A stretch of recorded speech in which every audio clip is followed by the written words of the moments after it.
మామూలుగా లేదండి, మామూలుగా లేదండి. సినిమానా? ఇది సినిమానా? ఈ విధంగా ఉంటుందా సినిమా? నాని, ఏం చెప్పావు నాని నువ్వు? సూపర్. శైలేష్ సారీ, ఒకవేళ 14వ తారీఖు కోర్టుకెళ్ళి నేను చెప్పిన దానికి మీకు ఎక్స్పెక్టేషన్ మ్యాచ్ అవ్వలేదు అనిపిస్తే ఇంకొక 2 నెలల్లో రిలీజ్ అవుతున్న నా హిస్టరీ ఎవరు చూడొద్దు, ఓకేనా? నాని గారు ఈ స్టేట్మెంట్ ఇచ్చిన తర్వాత చాలా మంది ఏంట్రా ఈ సినిమా ఎలా ఉంటుందో ఏంటో అని చాలా మంది చాలా విధాలుగా అనుకున్నారు. అందులో నేను కూడా కొన్ని.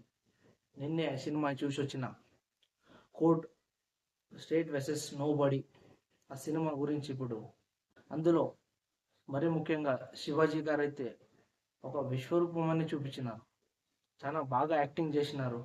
కమ్బ్యాక్ ఫిలింగా శివాజీ గారికి మరి ఎన్నో రోల్స్ వచ్చే విధంగానే ఉండదు. హీరోగా